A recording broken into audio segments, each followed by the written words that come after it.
deuxième vague qui déferle sur l'Europe, y compris les très bons élèves, comme l'Allemagne, l'Autriche ou la Suisse.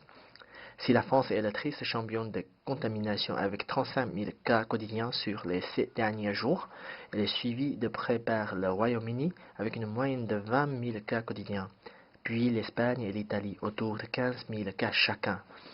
Alors, comment en sommes-nous arrivés là? Parce que les Européens aiment trop la liberté, coûte que coûte. Mais trop de liberté tue la liberté. Il faut reculer maintenant pour avancer après. Par exemple, un semi-confinement centré sur les activités de loisirs qui pourrait ne pas suffire. En Espagne, un couvre-feu a été imposé au niveau national de 23 heures à 6 heures du matin, avec la possibilité donnée aux régions de l'aménager à la marge et de prendre des mesures complémentaires de restriction. La Belgique, quant à elle, ferme ses musées, cinémas et salles de spectacle devant l'explosion des contagions. Mais malgré ces mesures gouvernementales, la concrétisation au niveau personnel prévaut. Il faut quand même y faire attention pour ne pas faire l'objet de la pandémie.